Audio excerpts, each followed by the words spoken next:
Donc, pour ce que l'Esprit veut nous donner ce soir, dans Luc chapitre 17, on va lire à partir du verset 11.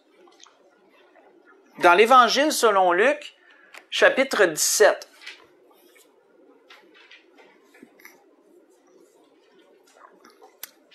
On va débuter au verset 11.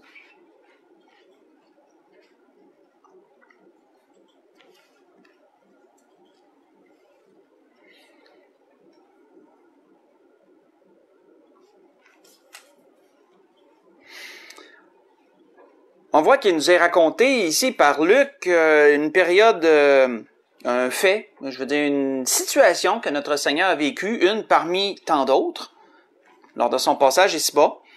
Il nous est dit, Jésus se rendant à Jérusalem passait entre la Samarie et la Galilée. Comme il entrait dans un village, 10 lépreux vinrent à sa rencontre. Se tenant à distance, ils élevèrent la voix et dirent, « Jésus, Maître, aie pitié de nous. » Et dès qu'il les eut vus, il leur dit, « Allez vous montrer au sacrificateur. » Et pendant qu'ils y allaient, il arriva qu'ils furent guéris. Et l'un d'eux, se voyant guéri, revint sur ses pas, glorifiant Dieu à haute voix. Il tomba sur sa face aux pieds de Jésus et lui rendit grâce. C'était un Samaritain. Jésus, prenant la parole, dit, « Les 10 n'ont pas été guéris? N'ont-ils pas été guéris? Et les 9 autres, où sont-ils? Laissait-il trouver que cet étranger pour revenir et donner gloire à Dieu? » Puis il dit, « Lève-toi, va, ta foi t'a sauvé. » On va arrêter ici. Donc, nous voyons, frères et sœurs, premièrement, nous voyons que Jésus a passé entre la Samarie et la Galilée. Donc, c'est un petit, juste une petite parole de même, une petite parenthèse rapide que je rouvre et que je referme. Il était donc logique de trouver un Samaritain, on aurait pu en trouver 2 puis 3, je veux dire, parmi les 10. Parce que, veut pas, les lépreux étaient mis en dehors de leur communauté à cause de la maladie contagieuse qu'ils avaient. Ils avaient la lèpre et donc ils étaient mis en dehors de leur communauté. Et donc, entre lépreux, la barrière, je dirais, la barrière du fait d'être juif ou d'être samaritain était pas vraiment là. Je veux dire, ils étaient tous dans le même bateau, ils étaient tous des lépreux. Donc, on peut comprendre qu'on avait un samaritain parmi ceux-là. Ils étaient dans la frontière entre les deux. Mais si on revient au sujet principal, on voit que ce samaritain, les 10 sont allés, selon ce que le Seigneur a dit. Les 10 ont été guéris. Et on voit que le Seigneur a loué la foi de ce samaritain qui est revenu. Mais en somme, les 10 ont eu la foi. Parce que les 10 ont été guéris. Sauf que ce Samaritain est le seul qui est revenu donner gloire à Dieu au lieu d'accomplir l'ordre d'aller voir le sacrificateur. Mes frères et sœurs, on va s'arrêter sur une chose ce soir. Pourquoi le Seigneur a parlé de sa foi? Qu'est-ce qui a fait que ces gens-là ont eu la foi, frères et sœurs, pour être guéris? Pour réaliser pleinement, il faut premièrement se mettre en contexte. Si vous voulez le lire pendant la semaine pour vous aider à bien comprendre le contexte qu'on vient de lire ici et ce qui était demandé selon la loi, ce que le Seigneur leur a prescrit de faire, vous pourrez lire pendant la semaine dans Lévitique chapitre 13, qui est la loi un peu sur la lèpre. Et vous verrez, je vais juste vous le résumer brièvement, que lorsque quelqu'un voyait qu'il était peut-être atteint de la lèpre, il fallait qu'il aille voir le sacrificateur. Le sacrificateur faisait un peu office de docteur. Il faisait office de docteur, somme toute, et c'est lui qui diagnostiquait cela. Et donc, le sacrificateur allait l'ausculter. On pourrait dire, il allait le regarder, il allait voir la couleur de la plaie, etc. Et il y avait certains critères qui lui disaient, oui, ceci, c'est la lèpre. Et si c'était la lèpre, la personne était déclarée lépreuse et elle était mise en dehors du camp. Elle était retirée du camp pour pas contaminer le restant des gens. Elle était mise en quarantaine, entre guillemets. Et donc, lorsque la personne peut-être voyait une amélioration, elle avait le droit à ce moment-là, si elle voyait qu'elle guérissait de ça, elle avait le droit de retourner voir le sacrificateur et de demander un nouveau diagnostic, un peu comme on peut faire avec un médecin. Et là, le sacrificateur allait de nouveau le diagnostiquer, regarder les plaies et tout, et il pourrait déclarer, oui, cet homme n'est plus lépreux, cette plaie est guérie. Donc, là, je vous ai bien brièvement résumé la loi que vous pourrez voir plus en détail dans Lévitique chapitre 13 sur ce fait. Mais réalisons-nous, frères et sœurs, ici ce qui leur a été demandé. Jésus dit à ces 10 hommes, allez voir le sacrificateur. Sauf que, mettez-vous dans le contexte, ces gens-là étaient lépreux. Ils n'étaient pas en train de guérir, là.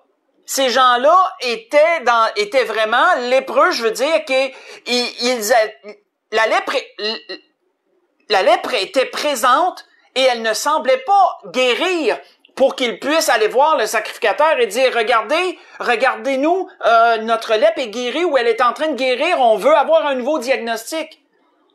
Frères et sœurs, ces gens-là étaient dans la pleine condition de la lèpre et Jésus leur disait, allez voir le sacrificateur. Pensez-vous que ces gens-là ne savaient pas pourquoi Jésus leur disait ça? Certainement que ces gens-là, quand Jésus leur a dit, allez vous montrer au sacrificateur, certainement que ces gens-là ils savaient tous que, hey, si on va le voir, normalement c'est parce qu'on est guéri. Mais ils n'étaient pas guéris quand Jésus leur a dit ça. Donc, ça nous démontre, frères et sœurs, que ces gens-là ont dû faire quelque chose qui a manifesté qu'ils avaient la foi. Ils ont dû faire un premier pas, frères et sœurs. Ils ont dû faire le premier pas. Ils ont dû obéir à ce que Jésus leur a dit et aller. Et en cours de route, ils ont été guéris. Mais frères et sœurs, notez qu'au départ, quand Jésus leur a dit « Allez vous montrer », ils n'étaient pas déjà guéris. Puis normalement, si tu vas dans cette condition-là, tu vas voir le sacrificateur, c'est parce que tu es en cours de guérison ou tu es guéri. Et tu veux être à nouveau réintégré dans l'assemblée, je veux dire, dans le peuple, parmi le peuple. Tu veux reprendre ta place dans le village ou dans la ville, ou peu importe, là. Tu veux reprendre ta place parmi le peuple. Donc, c'est particulier que ces gens-là ont été capables de passer par-dessus le fait qu'ils étaient lépreux et d'aller se montrer malgré qu'ils étaient encore dans cette pleine condition. C'est ça que le Seigneur a loué chez ce Samaritain et sans doute chez les autres s'ils seraient revenus. Ils ont eu la foi. Si on continue, frères et sœurs, si on va dans Luc chapitre 6, allons voir une autre situation. Dans Luc chapitre 6.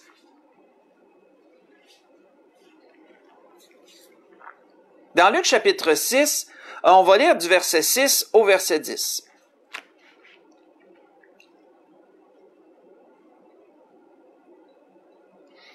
On voit que Jésus a encore une autre situation qui est survenue avec le Seigneur. La Bible nous dit, « Il arriva un autre jour de sabbat, que Jésus entra dans la synagogue, et il enseignait. Il s'y trouvait un homme dont la main droite était sèche. » Je veux juste faire un arrêt bref ici. C'est quoi, frères et sœurs, avoir la main sèche? On n'a pas clairement l'explication, mais ce qui est le plus probable, ce que je vous dis là, ici, c'est le plus probable, c'était que la peau, c'était que la main était devenue inutilisable. Paralysée, on pourrait dire. Peut-être que la peau était plus collée sur les os, je ne sais pas pourquoi le terme sèche vraiment était appliqué.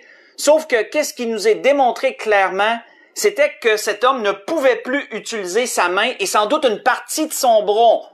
Sans doute une partie de son bras aussi. Une belle référence pour appuyer les dires que je vous dis sur la condition de la main de cet homme. Faites juste écouter, je vais vous lire ce qui est dit à propos d'un roi. D'un roi à qui Dieu a frappé ce roi de choses similaires. Et ce qui nous est dit avec ça le démontre. Faites juste écouter. On voit que le roi Jéroboam, lorsqu'il s'est érigé un autel pour adorer et que là, il s'est autoproclamé un peu sacrificateur, un peu quelqu'un de apte à offrir des sacrifices, on voit que Dieu avait envoyé un prophète, Dieu a envoyé son homme pour parler contre l'autel qu'il avait érigé et également parler contre le roi.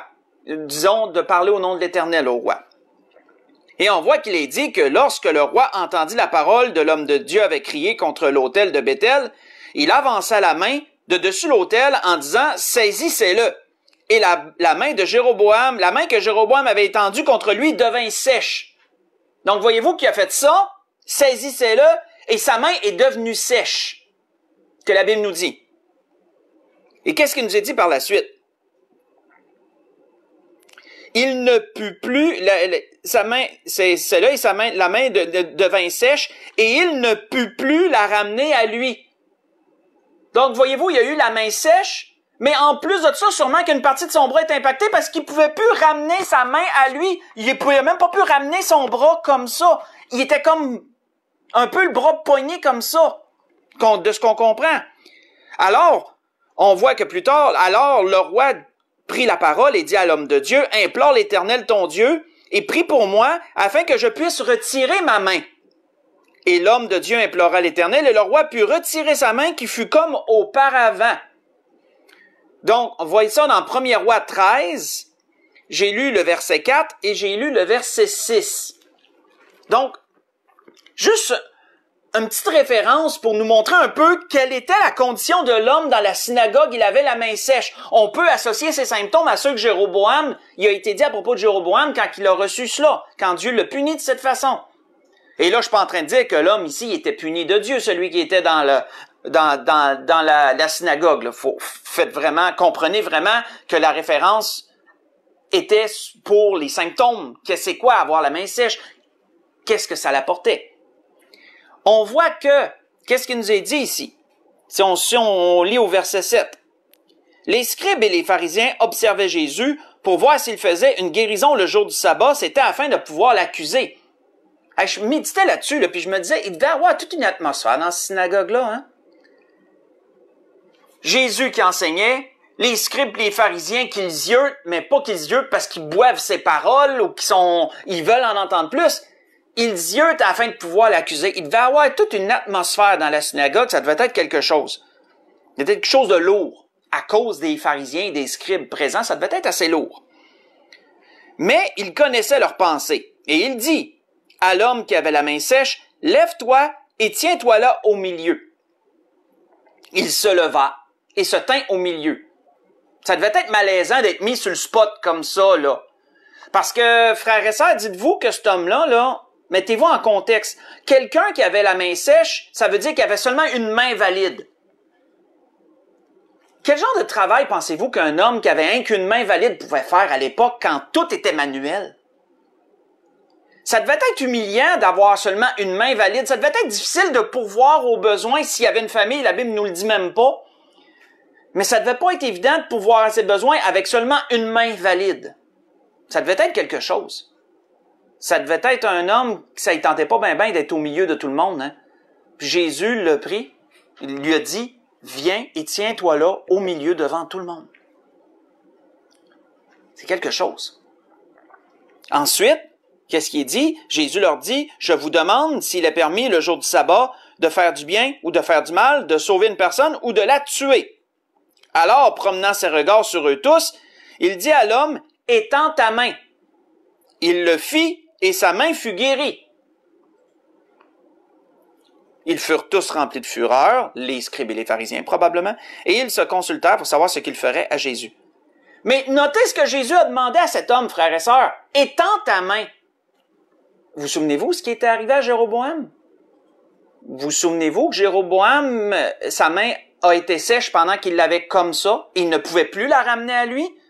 Donc lui, probablement, qui avait la main sèche à coller à lui, je ne sais pas trop comment, mais il était certainement pas capable de l'étendre. Donc l'inverse un peu, si vous voulez. Et là, le Seigneur lui dit, étends ta main. Comprenons-nous, frères et sœurs, que ce que le Seigneur demandait à cet homme-là semblait totalement absurde dans le sens que j'ai la main sèche. Je peux pas l'étendre. Elle est paralysée. Tout comme, frères et sœurs, ces personnes qui étaient lépreux, puis que le Seigneur leur dit, va aller voir le sacrificateur, mais ils sont encore lépreux. Ils n'ont pas vu d'amélioration, donc, pourquoi qu'on va voir le sacrificateur? On n'a pas d'amélioration.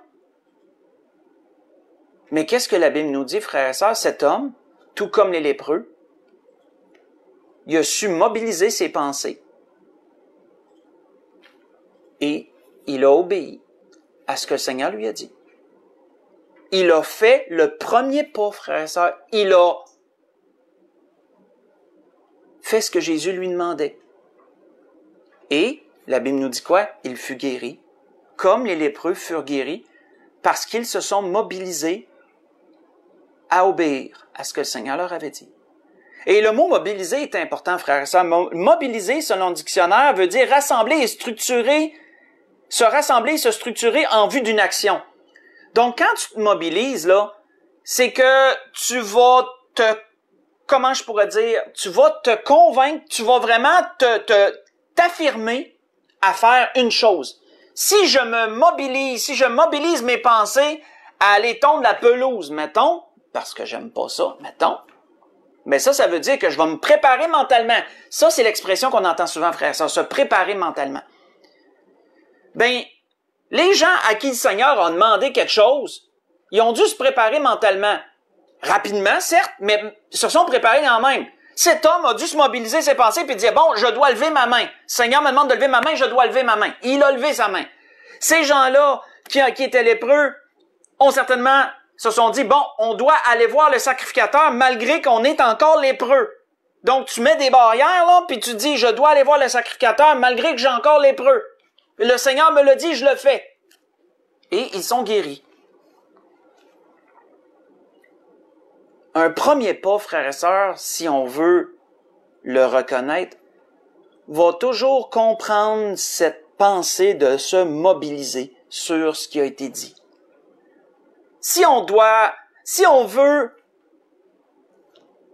hériter des promesses de Dieu, nous devons avoir la foi.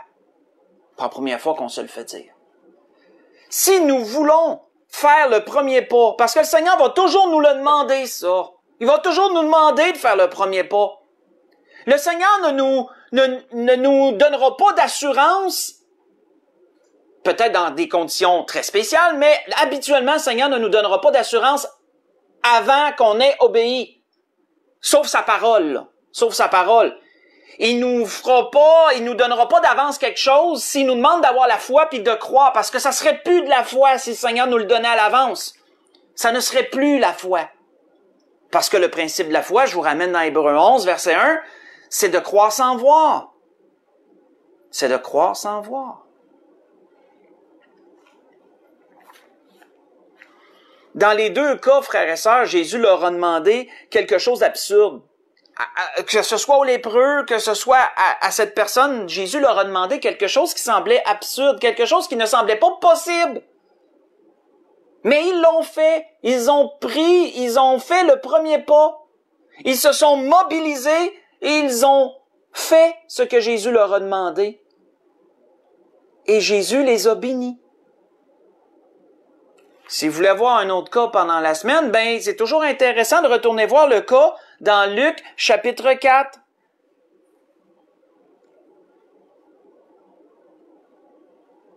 Je pense que c'est dans Luc chapitre... Non, c'est peut-être pas dans Luc chapitre 4.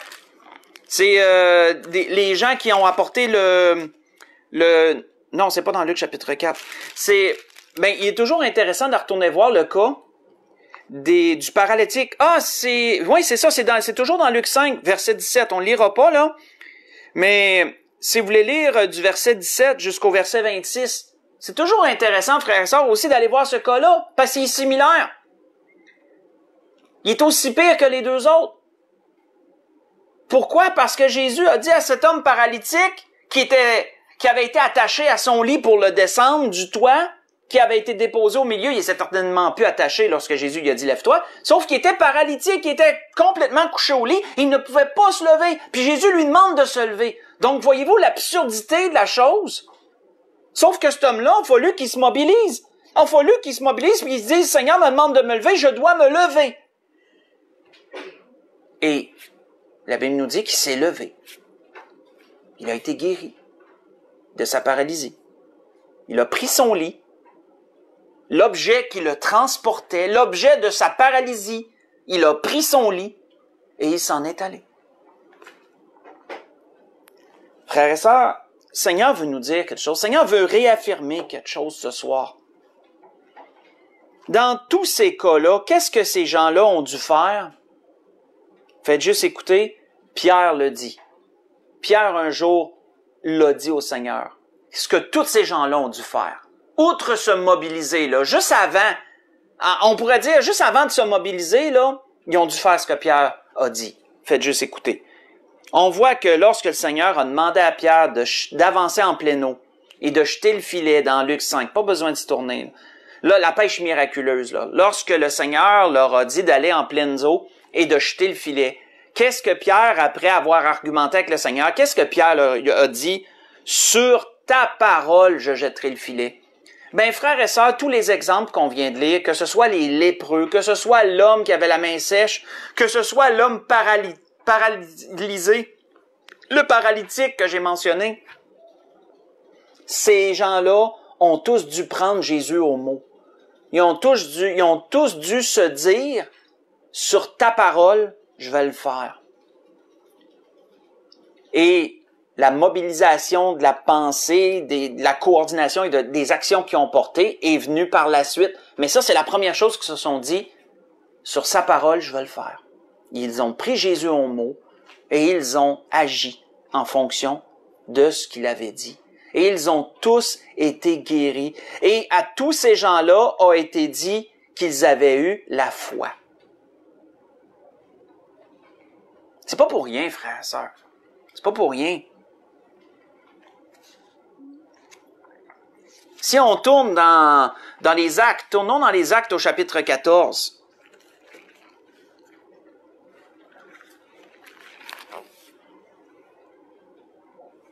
Dans les Actes au chapitre 14,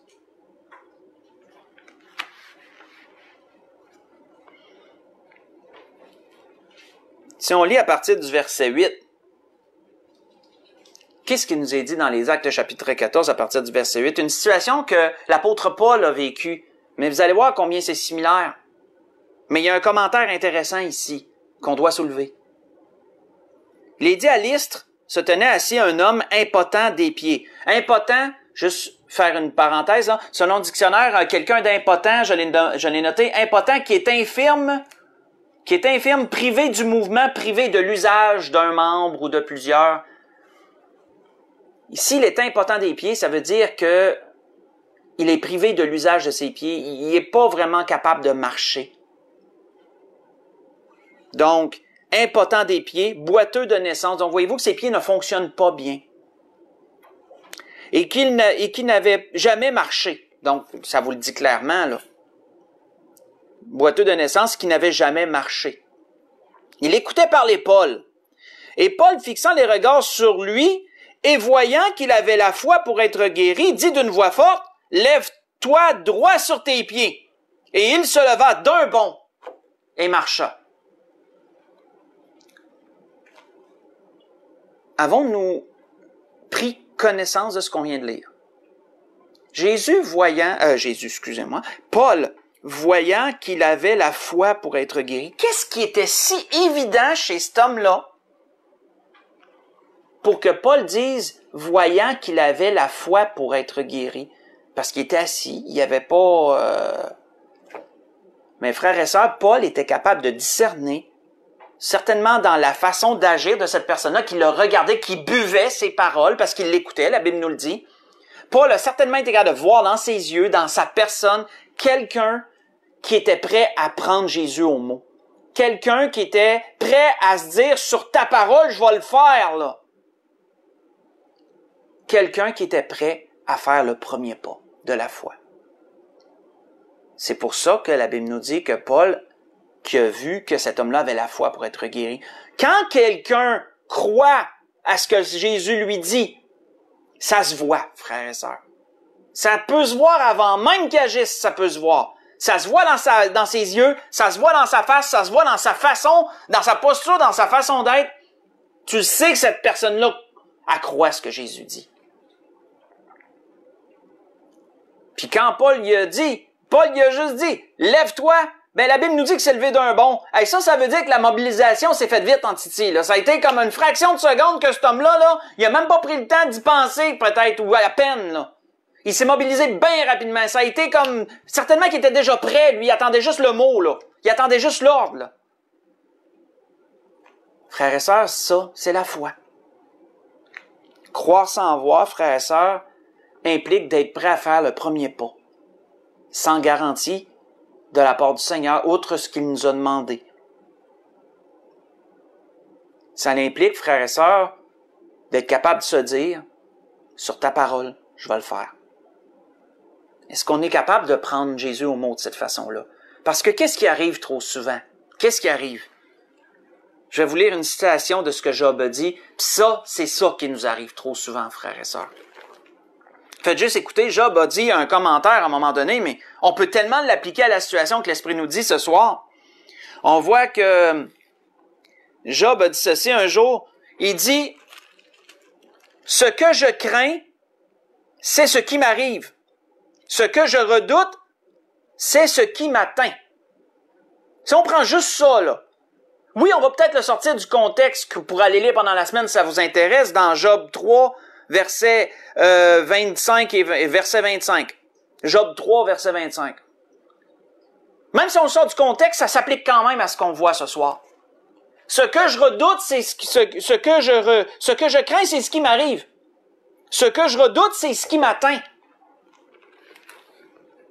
Mais quand Jésus nous demande quelque chose comme ça, frères et sœurs, puis qu'on n'agit pas parce qu'on a peur de, je sais pas, moi, on a peur de tomber malade, on a peur que de se ridiculiser, on a peur que ça arrive tout simplement pas. Peu importe, ce que je redoute, c'est ce qui m'arrive. Quand vous avez peur d'écouter ce que Jésus vous dit et que vous ne marchez pas par la foi, ça va vous arriver. Puis après ça, on va se dire, ben pourquoi ça m'arrive? Si nous aurions eu la foi, si nous avions eu la foi, là j'entends ma femme dans ma tête en tout cas, si nous avions eu la foi, nous aurions obéi. Et nous aurions été bénis. Sauf pour ça, aurait fallu prendre Jésus au mot. Aurait fallu dire, sur ta parole, je vais le faire. Faire le premier pas, se mobiliser sur ce qui a été demandé. Mais oui, trop souvent, ce que nous craignons, c'est ce qui nous arrive. C'est ce qui nous atteint, comme Job le dit. Comme Job le dit à cet endroit. Tournons dans Marc chapitre 11. Allons voir ce que le Seigneur nous a dit lui-même. Un rappel, parce qu'on l'a déjà lu. Dans Marc chapitre 11.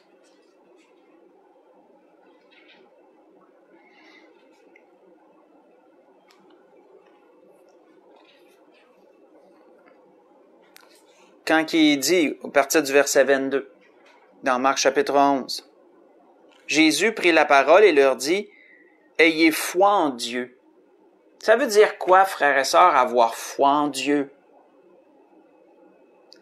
Souvenez-vous, la foi, je l'ai mentionné souvent, ça va autant dans un sens de pratique, comme la parole de Dieu, c'est ma foi. Les principes, les ordonnances que Dieu me demande, les commandements que Dieu me demande, ça fait partie de ma foi. Donc, vous voyez, la foi, c'est l'ensemble de tes pratiques. Hein, on peut appeler ça la foi. Mais la foi, c'est quoi aussi? C'est ce qui nous est décrit dans Hébreux 11, excusez-moi, au verset 1. C'est ce qu'on parle depuis le début de ce message. La foi aussi, c'est de croire sans voir. La foi aussi, c'est de savoir prendre Dieu au mot, de savoir croire ce qu'il te dit et de savoir faire le premier pas. C'est ça aussi, la foi. Quand Jésus dit « Ayez foi en Dieu », mais c'est ça qu'il veut dire ici. Prenez Jésus, prenez Dieu au mot. Croyez en ses paroles, croyez ce qu'il vous dit. Je vous le dis en vérité, et là on voit que la suite vient vraiment appuyer mes dires, vient vraiment appuyer c'est quoi Jésus développe, autrement dit, il développe ce qu'il a dit, ayez foi en Dieu, il développe. Je vous le dis en vérité, si quelqu'un dit à cette montagne, ôte-toi de là et jette-toi dans la mer, et s'il ne doute point en son cœur, mais croit que ce qu'il dit arrive, il le verra s'accomplir. C'est pourquoi je vous dis, tout ce que vous demanderez en priant, croyez que vous l'avez reçu, et vous le verrez s'accomplir. Et lorsque vous êtes debout, faisant votre prière, si vous avez quelque chose contre quelqu'un, pardonnez, afin que votre Père qui est dans les cieux vous pardonne aussi vos offenses. Autrement dit, là, le Seigneur emmenait par la suite à ce qui pourrait freiner, ce qui pourrait faire obstacle à la prière. Autrement dit, de ne pas pardonner pourrait faire obstacle à toute cette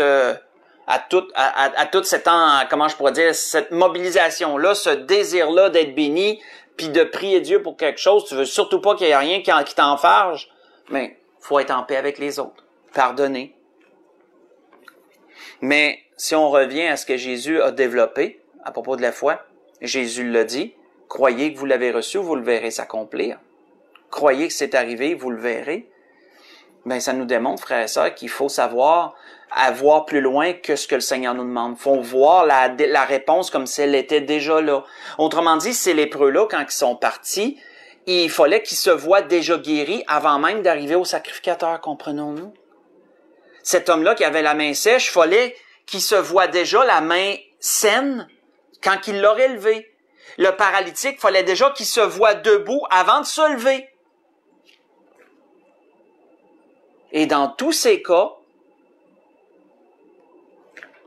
ils ont eu la foi, ils ont été bénis.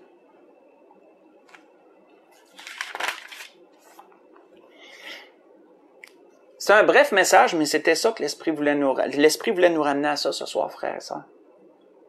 Brièvement, l'Esprit voulait nous ramener à ça.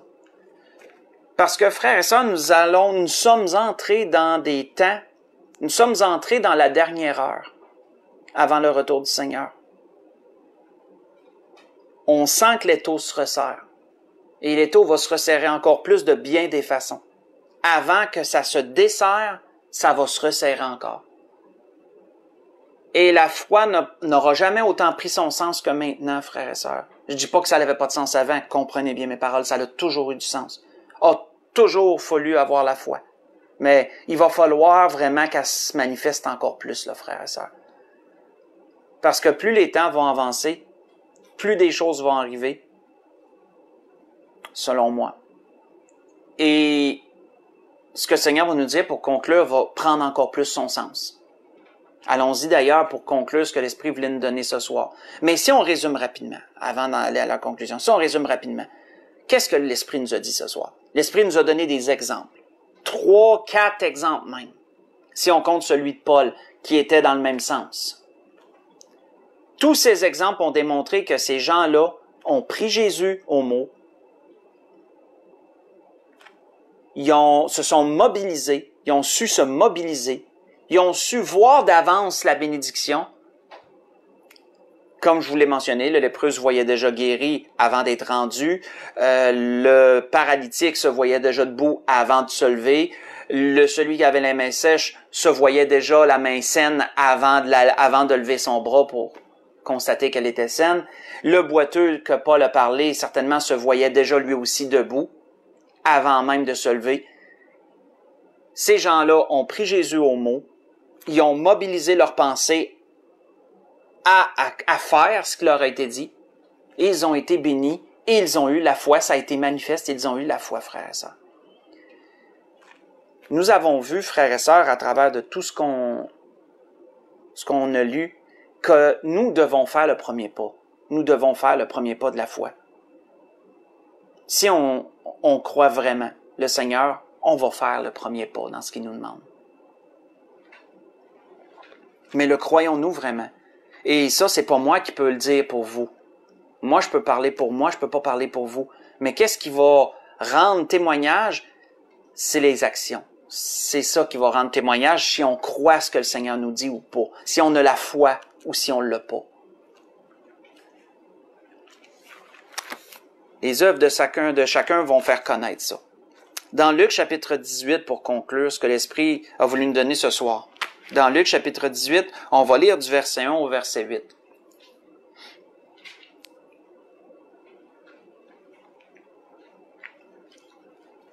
On voit que la Bible nous dit, Jésus leur adressa une parabole pour montrer qu'il faut toujours prier et ne point se relâcher.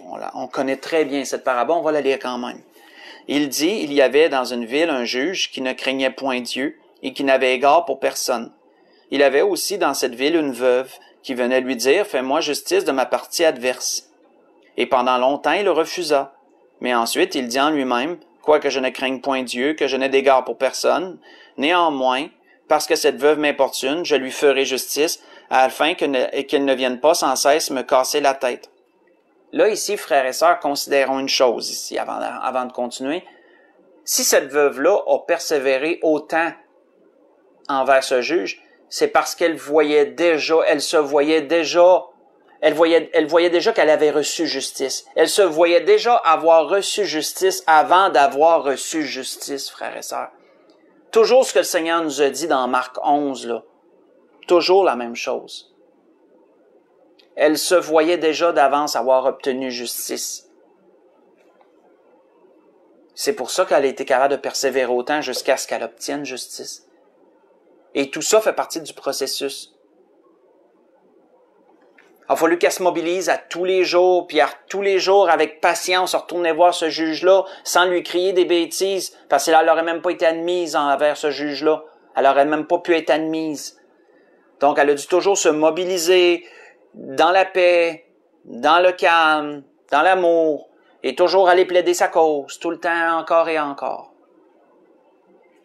Le Seigneur ajouta, « Entendez ce que dit le juge inique.